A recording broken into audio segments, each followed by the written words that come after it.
Hi good morning. 10 के दमदार trades में आप सबका स्वागत है। हफ्ते का आखिरी कारोबारी सत्र और दिक्कत थोड़ी बढ़ती हुई कल ही की तरह। कल तो खैर वोलेटाइल थे, कल दिन ऑफ लोज बंद हुए थे। अब तो शायद आज दिन की शुरुआत हुई है।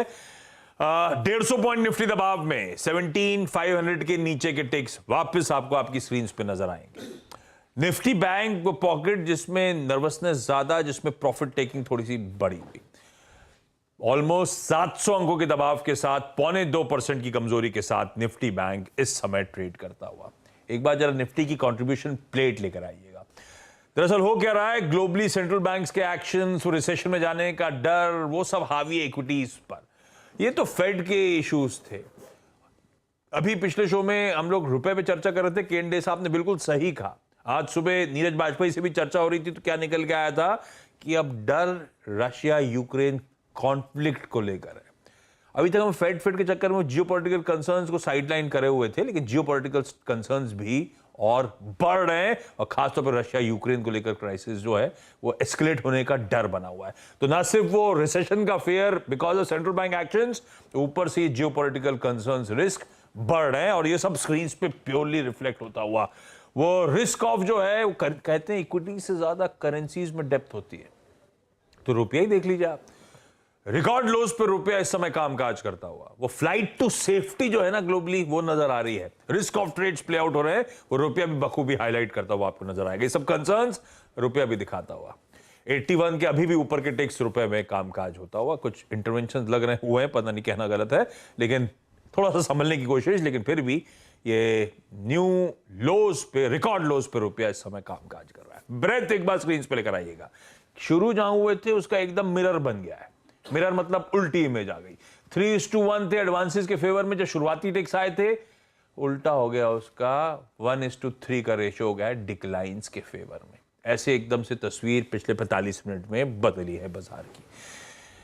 10 ट्रेड में दोनों एक्सपर्ट्स हैं, उनको पहले टीज कर देता हूं, फिर वीरू के पास चलते हैं समझने के लिए 45 मिनट के सेशन के बाद उनका आंकलन क्या है। आज हमारे साथ निर्मल बंग से विकास सालुंखे और ट्रेडर और मार्केट एक्सपर्ट अमित सेठ साहब जुड़ते हुए। आप दोनों को गुड मॉर्निंग। आ रहा हूं आप लोग के पास, लेकिन वीरू पहले जरा लेट्स एड्रेस द मार्केट्स। ये कैसा लगा 45 मिनट का सेशन? नहीं, वीकनेस है Ashish, no doubt about that, लेकिन मैं अपने उस कथन पे कायम हूं। I mean any shorting thoughts और लॉन्ग पुट आइडियाज, मैं अभी भी अपने कथन पे कायम हूं कि जब तक मेरा बेस नहीं टूट रहा, मैं अभी किसी देखिए, मैं हमेशा किसी भी स्विंग को बहुत कंफर्टेबल होकर पकड़ने की कोशिश करता हूं। इफ्स एंड बट्स में ट्रेड नहीं करता। 20 डेमा की रेंज को बैंक निफ्टी को वॉलेट करने दीजिए। आई मीन 39,910 की ट्रेजेक्टरी को डिसाइसिवली, और बैंक निफ्टी को करीब करीब 17,403। 12 बजे के कार्यक्रम में भी होंगे, अभी 10:30 में भी है, क्लोजिंग में भी है। अगर कोई पुट लेनी होगी टू सिक्योर पोर्टफोलियो या फिर to generate a swing on the down side तो लेंगे, बट अभी नहीं आशीष, मेरी रीडिंग ये कहती है। थोड़ा सा इंतजार करना बेहतर। ठीक बात है। चलिए एक्सपर्ट से जान लेते हैं उनका अप्रोच क्या है। पहले जा रहा हूं मैं विकास के पास। विकास, निर्मल बंग पे क्या व्यू बन रहा है भाई आप लोग का? और यहां से वीकेंड में कुछ थोड़ा समय बचा हुआ है, वीकेंड अच्छा जाए उसके लिए क्या लूं, क्या बेचूं? Good morning Ashish ji. देखो, ओवरऑल हमारा व्यू जो था वो ये सितंबर सीरीज के लिए नेगेटिव ही था। ऊपर की रेंज में हमने सेल कॉल ही जनरेट किए थे निफ्टी में, और अभी जो इम्पोर्टेंट सपोर्ट था 17,530 का, जो उसके नीचे अभी ये ट्रेड कर रहा है। तो नेक्स्ट जो इमीडिएट सपोर्ट देखने मिल रहा है इसमें 17,360 से 350 का, उसके बाद 17,200 का। तो मार्केट यहाँ तक वापस इस रेंज के नीचे भी ट्रेड कर रहा है, तो मुझे लगता है वापस नीचे की तरफ आ सकता है। ओवरऑल बैंक निफ्टी में भी एक ज्यादा प्रेशर देखने मिल सकता है यहाँ से आगे। तो बैंकिंग स्टॉक भी मुझे थोड़े बहुत यहाँ पे वीक लग रहे हैं, और बैंक निफ्टी भी अगर देखो तो उसका भी मुझे लगता है कि नीचे की साइड फिसल सकता है। जाते जाते निफ्टी का क्लोजिंग बहुत देखना जरूरी है। अगर ये वापस 17,540 के ऊपर बंद होता है तो एक बार सोच सकते हैं कि मार्केट वापस एक दायरे में ट्रेड करते हैं, बट अगर उसके नीचे ही बंद होता है तो ये जो फॉल है वो कंटिन्यू हो सकता है नेक्स्ट वीक के लिए भी, और may be end of the day वापस नीचे की तरफ की लेवल देखने मिल सकती है। तो मेरा पहला सेल कॉल रहेगा HDFC लिमिटेड। यहाँ पे इम्पोर्टेंट जो लेवल है लॉन्ग टर्म मूविंग एवरेज उसको उसने वापस ब्रेक डाउन कर लिया है, तो मुझे लगता है नीचे में वापस 2300 के लेवल यहाँ पे आते हुए देखने मिल सकते हैं। 2420 का ऊपर में एक स्टॉप लॉस रिकमेंड करूंगा और 2270 और 2300 के आसपास के टारगेट इस काउंटर में आते हुए देखने मिल सकते हैं वापस की तरफ। दूसरा मेरा थोड़ा काउंटर कॉल रहेगा दीपक एनटीआर, मुझे अच्छा लग रहा है, यहाँ से वापस ऊपर की तरफ आने के चांसेस मुझे इसमें लगता है, थोड़ा आउट परफॉर्म कर सकता है 2240 के टारगेट के लिए। और नीचे में अगर बात करूं तो 2130 के आसपास का स्टॉप लॉस यहाँ पे रिकमेंड करूंगा। थोड़ा बहुत यहाँ पे जो मोमेंटम है मार्केट के एग्जैक्ट अगेंस्ट देखने मिल सकता है इस काउंटर में, तो एचडीएफसी लिमिटेड सेल कॉल रहेगा और दीपक एनटीआर बाय रहेगा। DFC लिमिटेड एक सेल कॉल, दीपक नाइट्राइट खरीदारी करने के बाय और एक सेल साइड के आइडिया के साथ सालों के साथ जाते हुए। सेठ साहब कैसे लगा भाई मार्केट अब तक? 10 के अंदर ट्रेड्स कौन से? जी good morning Ashish ji, good morning Virendra ji. Ashish ji थोड़ा सा कंट्रेरियन व्यू है यहाँ पे। मैं लॉन्ग पोजीशन बनाना चाहूंगा इन्फोसिस में। डेली चार्ट का स्ट्रक्चर देखे, आई मीन आवली चार्ट का स्ट्रक्चर देखे तो वहां पे एक रिवर्सल पैटर्न नजर आ रहा, मुझे लगता है कि स्टॉक में अपटेक आ सकता है in the short term. Currently इसका प्राइस 1389 का है, स्टॉप लॉस रखूंगा 1370 का। पहला टारगेट रहेगा 1405 और दूसरा टारगेट रहेगा 1420 का। दूसरा स्टॉक आशीष जी जो मेरे को पसंद आ रहा है वो थोड़ा डिफेंसिव रहेगा। ब्रिटानिया में हमने ब्रेकआउट देखा था और ब्रिटानिया अभी भी अपने आप को होल्ड कर रहा है, तो ब्रिटानिया में एक बाई की सलाह है। 3831 कैश 3831 कैश में प्राइस है। 3790 का स्टॉप लॉस रखूंगा, लगभग 3900 के मेरे टारगेट्स रहेंगे ब्रिटानिया में। ओके, आप काउंटर जा रहे हैं, आप डिफेंसिव की तरफ थोड़ा अपना झुकाव रख रहे हैं अमित जी। 3833 पे एंड इन्फोसिस। अच्छा, एक बात आपकी बिल्कुल सत्य है और इसमें कोई राय नहीं है कि निफ्टी आईटी में कल भी डाइवर्जेंस था और आज भी है। आज भी निफ्टी आईटी 27,020 के स्तर पे डे हाई की ट्रैजेक्टरी में ट्रेड कर रहा है। तो आज और कल बाजार की वीकनेस में निफ्टी आईटी ने रत्ती भर कंट्रीब्यूट नहीं किया। चलिए इन्हीं कुछ रोचक पहलुओं पर, इंटरेस्टिंग फैक्ट्स पे, बाजार पर अब बातचीत करने के लिए हमारे साथ आज बिग मार्केट वॉइस की कड़ी में श्री मनीष तांगी साहब मौजूद हैं, निवेशक और सलाहकार। मनीष जी नमस्कार, कार्यक्रम में स्वागत है। और आप सर जब स्क्रीन पे अपीयर हो रहे हैं ना, तो इस वक्त एक थोड़ी सी पैनिक की स्थिति स्क्रीन पे विजिबल है, चाहे वो यूएस मार्केट हो जो कि क्रिटिकल लेवल्स को वॉलिड कर चुके हैं आफ्टर सब्सटेंशियल रेट हाइक्स, और अब दूसरी तरफ एक बार रशिया यूक्रेन टसल फिर एक बहुत ही क्रिटिकल निर्णायक मोड पे आ चुका है। पिछले 3 महीने में एक डाइवर्जेंस रहा सर यूएस मार्केट में और इंडियन मार्केट्स की प्राइस परफॉर्मेंस में। क्या वो डाइवर्जेंस, क्या वो जो डिफरेंशियल क्रिएट हो गया था, अब वो भरने का वक्त आ गया है? हम भी ग्लोबल मार्केट से अपनी जो पैरिटी है उसको अब एस्टेब्लिश करने जाएंगे, आपको क्या लगता है सर? Good morning. तो बेसिकली अगर एक छोटा सा स्टैटिस्टिकल एनालिसिस करते हैं निफ्टी और S&P 500 का 2 साल के रोलिंग रिटर्न का, तो करीबन 85% आता है। उसको थोड़ा सा लंबा कर देंगे तो 90% हो जाता है। तो ये बहुत ज्यादा कोरिलेशन है, which basically tells you कि जब ये डीकपलिंग वाला नैरेटिव बनता है वो मोर और लेस लाइकली दैट वो गलत ही होता है। 2007 में भी अगस्त 2007 के अंदर यूएस पीक हो गया था, 6 महीने तक हमारा तोड़फोड़ तेजी हुआ था, लेकिन उसके बाद में हम भी उतने ही गिरे थे जितने यूएस गिरे थे। तो मेरे ख्याल ये कि जिन वजहों से यूएस गिरता है और उसके साथ में जो होता है कि डॉलर टाइटन हो जाता है, और खास करके अभी तो फाइनेंशियल कंडीशंस भी बहुत टाइट हो रही है, तो इस माहौल में जो बाहर से जो चीजों को देखता है, मैक्रो के पॉइंट ऑफ व्यू से देखता है, वो पिछले 6-8 महीनों से 10 महीनों से यही चीज देख पा रहा है कि इसमें रिस्क या इक्विटी का बहुत अच्छा करना बहुत मुश्किल है। तो जब बहुत कोई यूनिक सा ट्रेड प्ले आउट होता है, जैसे पिछले 2 महीनों में हुआ है कि इंडिया एक्स्ट्राऑर्डिनरीली आउट परफॉर्म किया है, तो उसके अगेंस्ट बेट करना is from A purely risk adjusted stand point एक बेटर ट्रेड होता है बनस्पत की उसमें मोमेंटम खेलना।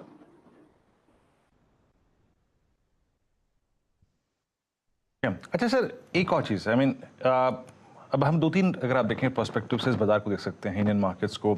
पिछले 3 महीने की स्ट्रेंथ में सबसे ज़्यादा स्ट्रांगली पार्टिसिपेट किया बैंकिंग ने, एनबीएफसीज ने काफ़ी अच्छा खासा मूव दिया, केमिकल्स ने अगर आप देखें बहुत अच्छा मूव दिया। लेकिन यूएस मार्केट और नेस्डेक की प्राइस परफॉर्मेंस को चेज़ किया हमारी इंडियन आईटी ने। हमारे बहुत से लोग जो ये कार्यक्रम देख रहे हैं इस वक्त आईटी में निवेशित हैं, थोड़ा सा उनका मनोबल टूटा, बैकफुट पे आया वो, भाई बाजार चल रहा है, ये क्यों नहीं चल रहा है।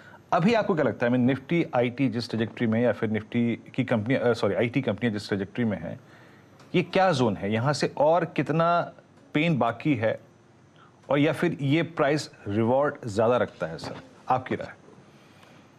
आईटी जो है वो एक ग्लोबल सिक्लिकल है, जो सेमाई हो जाए या जनरल इंफॉर्मेशन टेक बिजनेस हो जाए, या फिर जो यूएस आईटी है, जो प्रोडक्ट कंपनीज है, वो एक जो ग्लोबल सिक्लिकल बिजनेसेस बन गए हैं।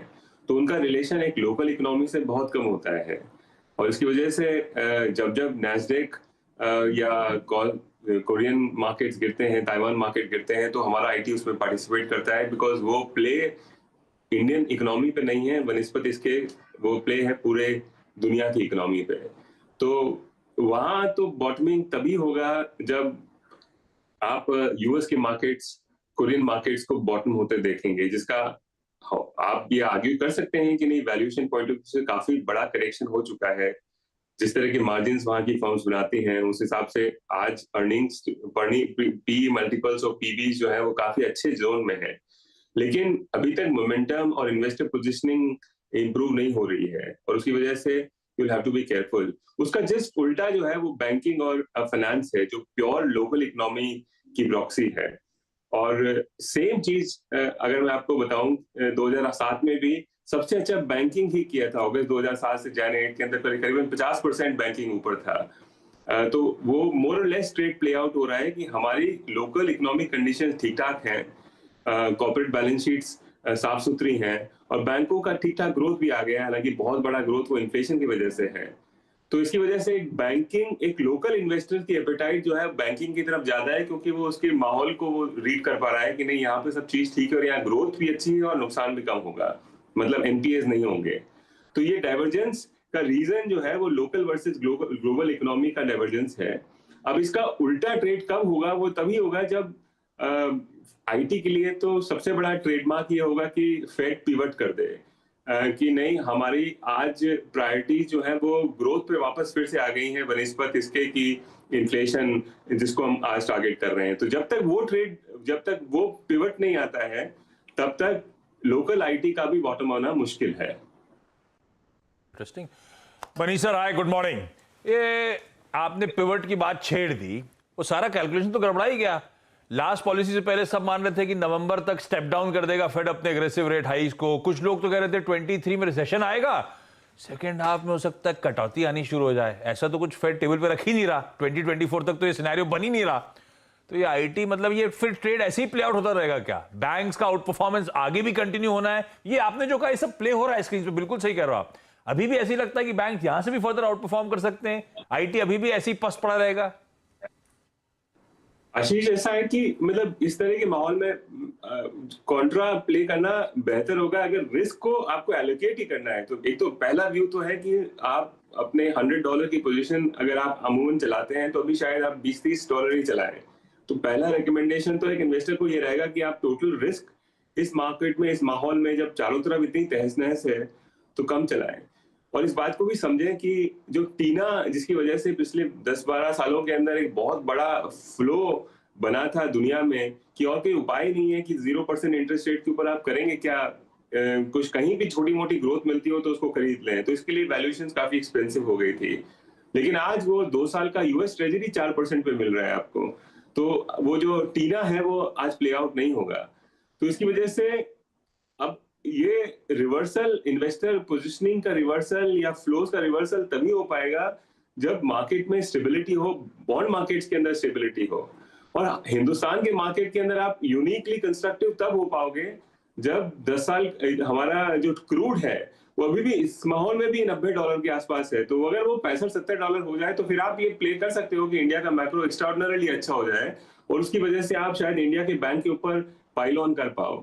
लेकिन अगर क्रूड 90 के आसपास रहे और फाइनेंशियल कंडीशंस, यानी कि यूएस ट्रेजरी 2 साल का 4% के आसपास रहे, तो मैं आपको और आपके दर्शकों को इस वक्त आगाह करना चाहूंगा कि नहीं, ये एब्सोल्यूट रिस्क चलाने का समय नहीं है। तो आप बैंक में भी आप थोड़ा सा केयरफुल हो जाएं, क्योंकि बैंकों का भाव काफी ऊपर आ चुका है और वैल्यूएशन अब ठीक ठाक है, आप उसको बहुत चीप नहीं कह सकते। बिल्कुल ठीक है, ये कॉशियस अंडरटोन है मनीष सर की बढ़िया तरीके से।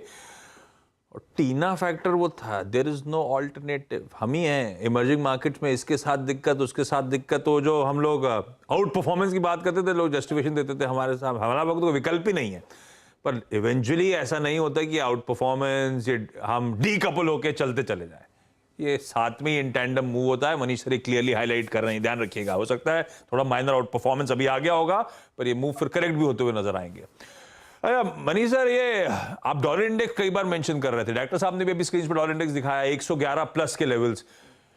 क्या रीडिंग है ये? प्योरली सेफ हेवन अपील है और वो सेफ्टी की तरफ पैसा फ्लो हो रहा है, सिर्फ इसीलिए इस तरह की स्ट्रेंथ डॉलर इंडेक्स दिखा रहा है, या there is more to it Manish sir? Ashish, दो तीन चीजें हैं। अगर कोई करेंसी जब अच्छा तब करती है आशीष, जब बेसिकली एक की वहां की इंटरेस्ट रेट डिफरेंशियल ज्यादा हो। तो वो है कि आज यूएस और जर्मनी और यूएस और जापान के बीच में इंटरेस्ट रेट डिफरेंशियल इतना ज्यादा हो गया है कि ऑफ कोर्स जो फ्लो है मनी का वो उसी देश में जाएगा जहां पे रेट ज्यादा हो। दूसरा है कि ग्रोथ डिफरेंशियल, कि आज यूएस जो है वो कंप्लीट रिकवर हो चुका है और इनफैक्ट ओवरहीट हो गया है अच्छी खासी इन्फ्लेशन के साथ में। ऐसा चीज नहीं है बाकी सारे देशों में, उसकी वजह से भी डॉलर जो है वो ऑफ कोर्स रिस्क फ्लो भी उसी की तरफ जाएंगे और लोग उस वहां पे दो वक्त के बैठना पसंद करेंगे। और तीसरी ये ऑफ कोर्स जो आपने बोला कि जब रिस्क ऑफ होता है तो ऑफ कोर्स माहौल ये बनता है कि आप किसी हार्ड करेंसी में चले जाओ, तो वहां पे भी इनफ्लो डॉलर का और आउटफ्लो दूसरी इमर्जिंग मार्केट करेंसी जो दूसरी करेंसीज का हो रहा है। अभी तक ये जो आशीष गेम हुआ है उसमें नुकसान बड़ा डेवलप्ड कंट्रीज को हुआ है बनिस्बत यूएस डॉलर के। इमर्जिंग मार्केट्स खास करके इंडिया चाइना जो है ठीक ठाक ही के हैं, हालांकि हमारा भी रुपया जो है वो करीबन 10% के आसपास में एक साल में गिरा है, लेकिन इसको आप कंपेयर करें कि जिस तरह से मतलब तहस नहस सा हो चुका है जापानीज येन और यूरो, तो हम काफी बेहतर किए हैं। अब मेरा ये व्यू है कि कल जब जापान ने जो किया कि वो पहली बार वापस से करेंसी को डिफेंड करने के लिए उतरे हैं, तो अब जो सारी जो बाढ़ है वो अब इमर्जिंग मार्केट एशियंस की तरफ से आएगी मेरे ख्याल से, और उसकी वजह से आप देखें कल की करेंसी के मूव को इंडिया के अंदर भी, और इंक्रीमेंटली भी इंडिया CNY जो चाइनीज करेंसी वो अंडर परफॉर्म करेंगी। फाइनली एक छोटा सा पॉइंट आशीष, कि मेरे ख्याल से इन सारे इकोनॉमिक रीजंस के साथ साथ में एक बहुत बड़ा रीजन शायद करेंसी के अच्छे करने का, यूएस डॉलर के करने का ये भी है कि थोड़ा सा एक जियोपॉलिटिकल कैलकुलस है यूएस का, कि इस माहौल में जब चाइना ऑलरेडी काफी स्ट्रगल कर रहा है, तो इसमें अगर आप डॉलर को बहुत टाइट कर देंगे तो वहां की प्रॉपर्टी मार्केट रिवर्स कर लेंगे और उसकी वजह से वहां पे एक बहुत बड़ा डिस्ट्रेस डेवलप हो सकता है। तो एक थोड़ा सा एक जियोपॉलिटिकल कैलकुलस भी है इस चीज में, सिर्फ इकोनॉमिक नहीं है। तो अच्छा, मोटा व्यू ये है, अगर आप करेंसी को वॉच कर रहे हैं तो शायद इस वक्त अब यूरो और जापानीज येन को शॉर्ट करने का समय चला गया है, वो काफी ऑलरेडी प्राइस्ड है। मेरे ख्याल से अब सारी जो ट्रेड है करेंसी वीकनेस की, वो CNY INR और इस तरह की इमर्जिंग मार्केट करेंसीज को लेनी पड़ेगी। तो मेरा विचार पिछले 6-8 महीनों से यही आशीष, कि आप अगर आप चला सकते हैं तो आप लॉन्ग डॉलर चलाइए बनिस्बत लोकल करेंसी एक्सपोजर के, खास करके कॉर्पोरेट ट्रेजरीज को ये विचार है। जो HNIs भी अगर कर सकते हैं तो आप long INR future, long dollar future चलाइए बनिस्बत INR के। हमेशा सुनने में मनीष सर को मजा आता है, समय ऐसा लगता है कम पड़ रहा है, पर क्या करूं sir. Thank you so much जुड़ने के लिए। थोड़ा सा कॉशियस अंडरटोन और बहुत बढ़िया तरीके से वैलिड पॉइंट के साथ मनीष सर ने आपके सामने प्रेजेंट करा है। जरा सा ध्यान रखिएगा इक्विटीज में जब आप अप्रोच कर रहे हो। हमारे पास अब कॉर्पोरेट स्कैन का समय बचा है और एमतार टेक्नोलॉजीज के प्रमोटर और मैनेजिंग डायरेक्टर प्री श्रीनिवास रेड्डी सर आपको आपकी स्क्रीन पे नजर आएंगे। बढ़िया मूव्स, अगर आप थोड़ा सा चार्ट दिखाएंगे डायरेक्टर साहब, तो जुलाई के लो से स्टॉक बहुत बढ़िया मोमेंटम डिलीवर कर रहा है। मैंने लास्ट मेरे ख्याल से मैनेजमेंट रेड्डी सर से बातचीत करी थी जब वो IPO का समय था, उस टाइम पे हमारी चर्चा हुई थी। वो प्रिसिजन इंजीनियरिंग कंपनी, बढ़िया नीश कंपोनेंट्स, कई सारे मार्की क्लाइंट्स को, कोई इसरो, कोई DRDO, कोई HAL, nuclear power corporation, even US की ब्लूम एनर्जी, इन सब के साथ कामकाज करती है company. Reddy sir, thank you so much सुबह सुबह जुड़ने के लिए। Good morning. मैं बिजनेस पे आगे आता हूं, समझता हूं। पहले मेरे लिए जो कंसर्न ज्यादा इंपॉर्टेंट है, IPO आया था लास्ट ईयर, लार्जली OFS था, कुछ PE इन्वेस्टर्स, कुछ प्रमोटर्स की तरफ से। अब एक साल डाउन द लाइन फिर से प्रमोटर्स की बिकवाली के इंस्टेंसेस सामने आ रहे हैं। जून में किसी द्वरम अनीता रेड्डी जी ने, उषा रेड्डी जी ने, कविता रेड्डी जी ने, सबने 2-2 लाख शेयर्स छोड़े। अभी भी मेरे ख्याल से लास्ट अपडेट आया था, फिर से बिकवाली चली जा रही है। प्रमोटर्स रेड्डी सर क्यों माल छोड़ रहे हैं? प्रमोटर्स सेलिंग और कंपनी का रिलेशनशिप ऐसा कुछ नहीं है। MTR थर्ड जनरेशन कंपनी है। Most of the promoters they're not part of the company's operations, and it's a wide promoter base, or that has got nothing to do with the company's growth or the future performance.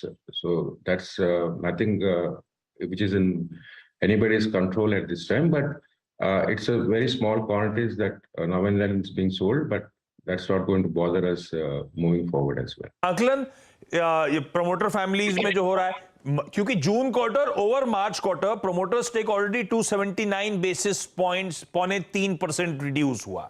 उसके बाद जून के बाद से भी promoter selling के instances, कुछ idea इस समय करंट स्टेक कहां खड़ा है? जून के एंड में 47.47% था। ताजा स्थिति क्या है सर? और इसी का फॉलोअप एक और, आपका पी श्रीनिवास रेड्डी साहब के 13.92 लाख शेयर्स है कंपनी में, वो तो जस के तस इंटैक्ट है ना? Yeah, absolutely. There's nothing to worry about it. I'm not here to sell my shares. ये जो बाकी लूज प्रमोटर होल्डिंग में आप ये कह रहे हो कि ये फर्दर सेलिंग प्रमोटर्स की शायद आती हुई नजर आए, ऐसा होगा क्या? तो फिर क्लोजली knit फैमिली कौन सी है जिसका कोर स्टेक कितना है? No, it's almost the same percentage. It's a very small quantity. That's all. It's not going to bother us much moving forward. That's what I have said very clearly. अच्छा चलिए, ये तो हो गई वो promoter selling जो बार बार रह के आ रही थी, मैंने कहा पूछूं आपसे। दूसरी इंटरेस्टिंग डेवलपमेंट था जो ऑर्डर बैक करा, 540 करोड़ रुपीस के रिसिप्ट ऑफ ऑर्डर्स का आपने अपडेट शेयर करा, जिसमें ब्लूम एनर्जी, जी पावर, NPCIL से ऑर्डर्स मिले। ये सारे के सारे ऑर्डर्स क्या क्लीन एनर्जी स्पेस में इस समय एमतार ने बैक करे हैं क्या? और इस ऑर्डर बैक करने के बाद करंट आउटस्टैंडिंग ऑर्डर बुक कहां खड़ी है सर? हम जून 30th का 750 और 760 करोड़ का कुछ order book, closing order book था। अभी it's beyond 1000 crore with this new orders coming in. Most of the ये जो ऑर्डर्स है क्लीन एनर्जी सेगमेंट का है और न्यूक्लियर प्रोग्राम्स का है। It's a combination of both. 80% and odd 80% plus clean energy है और बाकी जो न्यूक्लियर प्रोग्राम का ऑर्डर्स है 80% plus clean energy. Clean energy बहुत बड़ा पुश मिल रहा है इस समय, तो क्या यही सेगमेंट है रेड्डी सर जो डोमिनेट करेगा? फिर इसमें एक फॉलोअप सवाल, बहुत बड़ा डिपेंडेंस है एमतार का। आईपीओ के समय भी हमने इस पे बात करी थी, वो ब्लूम एनर्जी से बहुत बड़ा डिपेंडेंस था। बीच में मेरे पास अपडेट्स आ रहे थे, ऐसा कहा जा रहा था कि ये कंपनी कुछ और क्लीन एनर्जी स्पेस में बड़े डील्स के लिए बातचीत कर रही है, किसी इजराइल एरोस्पेस इंडस्ट्रीज, किसी एनर्कॉन, इन सब के नाम सामने आ रहे थे। क्या हुआ? ब्लूम एनर्जी के अलावा कोई बड़ा नाम आया कंपनी के पास, क्लाइंट लिस्ट में इंक्लूड हुआ? कैसे इस रिस्क को, कंसंट्रेशन की आप मिटिगेट कर रहे हो? हम ये रिस्क नहीं सोचते। फॉर एग्जांपल ब्लूम एनर्जी जो हम काम कर रहे हैं, हमारा वॉलेट शेयर भी बढ़ चुका है, नया प्रोडक्ट्स इंट्रोड्यूस कर रहे हैं। फ्यूल सेल टेक्नोलॉजी में द लार्जेस्ट कंपनी अभी जो है वर्ल्ड में वो ब्लूम एनर्जी है। तो बाकी और कुछ कंपनी है फ्यूल सेल का, but if they have to develop to the level of Bloom Energy, हम एसोसिएट करने के लिए हम बात चल रहा है अभी, बट उसको वक्त लगेगा। But lot of other customers like GE Renewable, Voith, Andrix, और ये सब कंपनी क्लीन एनर्जी सेगमेंट में हमसे ऑलरेडी काम शुरू हो चुका है अभी। सो कस्टमर बेस बढ़ता रहेगा, बट हमारा वाइडली बेस्ड सेगमेंटल कंपनी है। हम न्यूक्लियर प्रोग्राम्स में, स्पेस में, डिफेंस में, क्लीन एनर्जी में। So overall our customer base is very strong and will move forward with additional customers as well. नहीं, हाँ सही है, मैंने थोड़ा गलत क्रॉस करिए। सच है, ब्लूम एनर्जी क्लीन एनर्जी में बड़ा है, उससे धंधा आना, और धंधा आना कोई दिक्कत वाली बात नहीं। मैं बस ये जानना चाहता था कि इस बीच आप जो बड़े बाकियों से बातचीत कर रहे हैं, कोई फ्रुक्टिफाई हुआ नहीं हुआ, कहां तक पहुंचा? अच्छा, जाते जाते एक आखिरी सवाल रेड्डी साहब, Q1 FY23 इस last financial year last quarter, इस फाइनेंशियल ईयर के लास्ट क्वार्टर के मार्जिन 27% पे, वो FY23 के लिए अभी भी क्या 30% की गाइडेंस पे आप लोग स्टिक कर रहे हो? क्या एक्सपेक्ट करूं इस साल के एग्जिट मार्जिन 30% के जोन्स के ऊपर होंगे या उन लेवल्स पे होंगे? हम जो गाइडेंस दे चुके थे रेवेन्यू ग्रोथ का 55 to 60% रेवेन्यू ग्रोथ का दे चुके हैं और EBITDA margin 30% plus minus 100 basis points. We will still stick to that.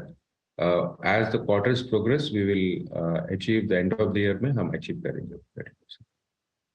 Reddy sir, thank you so much जुड़ने के लिए। तो ये मैंने जो कंसर्न थे उसको भी बड़े तरीके से आपने एड्रेस कर दिया है, पर हाँ थोड़ा सा उस पर ध्यान रखिएगा आप लोग। और दूसरा, बढ़िया ऑर्डर्स कंपनी बैक करती हुई, क्लीन एनर्जी पे बड़ा पुश, उसका फायदा एमतार को इस समय मिलता हुआ। लेकिन अब समय है कल उठाए सवाल के जवाब का। वीरू पहले आपको सवाल पूछेंगे। कल वीरू ने एक इंटरेस्टिंग सवाल पूछा था, वो महाराजा वाला वीरू।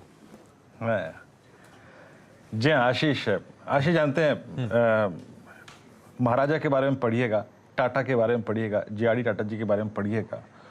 उनके जुनून को सलाम है जनाब। 1932 से और 1929 से जब उनको पहली बार कमर्शियल पायलट का लाइसेंस मिला था, तब ये सवाल मेरे दिमाग में कौन था। मैंने पूछा कि महाराजा का यानी एयर इंडिया के मैस्कॉट का जन्म कैसे हुआ, इसके पीछे इनके अस्तित्व की कहानी क्या है, ये बताइए। पढ़ा आपने आशीष? जवाब है आपके पास? पता है, आजकल एक पढ़ाई तो वैसी शो की करनी पड़ती है रोज रात में जाके, आज के दिन की ये एक्स्ट्रा होमवर्क बिल्कुल। पर क्या हुआ, हमारे ट्विटर के मित्रों ने बहुत मदद कर रखी है। अब मैंने क्रॉस चेक तो नहीं करा है, लेकिन उन पर पूरा भरोसा है मुझे। कासिर अली साहब ने थोड़ी देर पहले ही मुझे अपडेट दे दिया जब सुबह टीज करा। हो सकता है कईयों ने और पहले भी दिया होगा, सॉरी उन सबको, लेकिन वो अभी वो जब सुबह 8 बजे टीज करा तो कासिर अली साहब ने फटाफट पर्सनली मैसेज कर दिया, वो ट्विटर पे टैग करके मुझे, बॉबी कुका 1946। बाकी कहानी और आंसर सही है नहीं, आप बताइए। जी बिल्कुल सही है आंसर, बिल्कुल सही है आंसर। और बॉबी कुका, एस.के. कुका, जो थे commercial operation director air India के। दरअसल आशीष हुआ क्या कि 1932 में अगर आप देखें एयर इंडिया की शुरुआत हुई थी। उस वक्त अगर आप देखें टाटा एयरलाइंस इसका नाम हुआ करता था। जे.आर.डी. टाटा जो है अकेले फ्लाई किया करते थे 8 घंटे, कराची, अहमदाबाद और मुंबई मेल्स, चिट्ठियाँ आया करती थी। तो ये चलता रहा ऑपरेशन। लेकिन उसके बाद जब सेकेंड वर्ल्ड वॉर के बाद एक बार फिर से ऑपरेशन शुरू हुआ, तो उस वक्त जे.आर.डी. टाटा जी को लगा कि नहीं यार, अब मुझे एक लोगो की, एक मैस्कॉट की, एक पहचान की ज़रूरत है।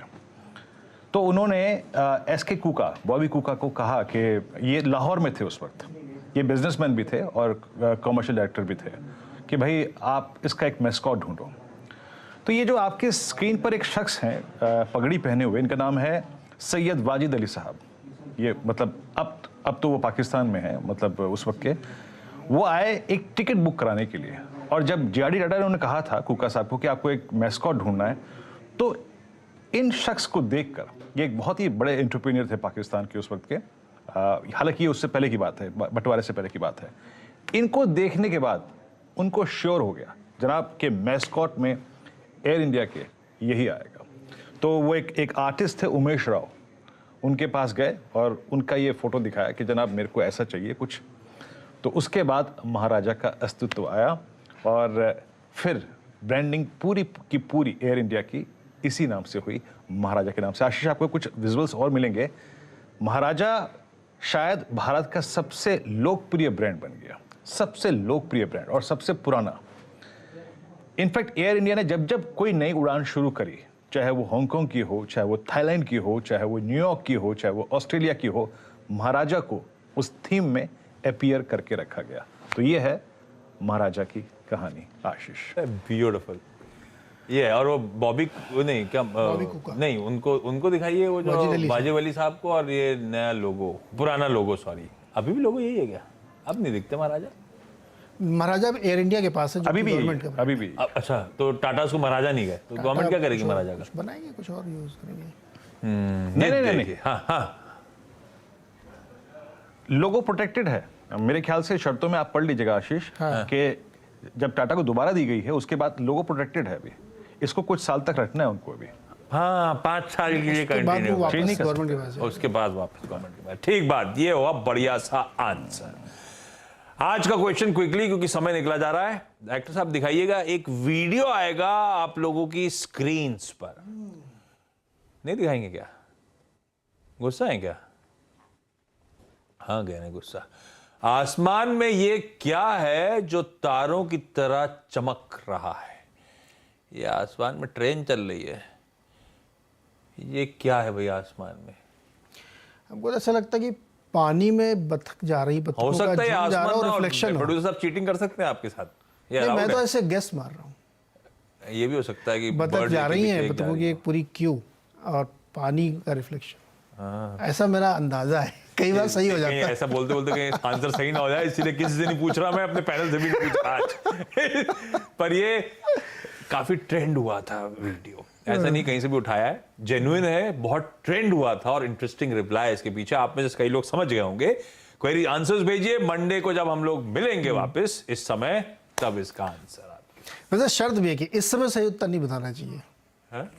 सही उत्तर तो अगले दिन ही। सेंटा क्लॉज भी हो सकता है ये प्रोटेक्टर, सब अपने अपने आंसर कार्ड में देना शुरू कर चुके हैं मुझे, लेकिन आप लोग भी ढूंढिएगा। चलिए भाई, ओवर टू यू। ओके, तो इसका जवाब हम लोग सोमवार को देखेंगे। आप लोग भी देखिए, ट्विटर पे बताइए। सर ट्विटर पे सब लोग बता देते हैं पहले से ही, पहले बहुत तेज है लोग हमारे, और इस बार बाजार भी बहुत तेज है। आप सही करा, मुझे लगता था पहले कि आईएएस की पढ़ाई करने, मुझे लगता है अपन तो बहुत पिछड़ जाते। आधे जगह पता ही नहीं मुझे है, तो आंसर पता ही नहीं होते। आजकल मैंने केबीसी देखना शुरू किया, थोड़ा थोड़ा उसके जवाब दे रहा हूँ। लेकिन मार्केट में इस समय वाकई काफ़ी ज़्यादा गिरावट दिख रही है। बैंक निफ्टी खास तौर पे देखिए आप 900 पॉइंट के आसपास कमज़ोर है, निफ्टी भी 180 पॉइंट। तो वीकनेस है। हम लोग सुबह से मैं कह रहा था आपसे कि ये जो करेंसी हमारी ना, ये दिक्कत करेगी। 81 के पार $1 का भाव पहुंच गया और ये मुश्किल है, चैलेंज है। अगले हफ्ते जो शुक्रवार को पॉलिसी आएगी, क्रेडिट पॉलिसी, उसमें आपको देखने को मिलेगा कि आरबीआई क्या करता है, और यही कारण है कि ये है। और दूसरा जो कंसर्न हमने आपसे जिक्र किया था कि अब आप फेड वेट को तो भूल जाइए, अब आप रशिया यूक्रेन की तरफ ध्यान दीजिए, क्योंकि वहीं से अब फर्दर डेवलपमेंट नेक्स्ट वीक का होगा, जो कि मार्केट को थोड़ा परेशान करेगा। लेकिन चलिए फटाफट हेडलाइंस के साथ शुरू करते हैं ट्रेडर्स हॉटलाइन।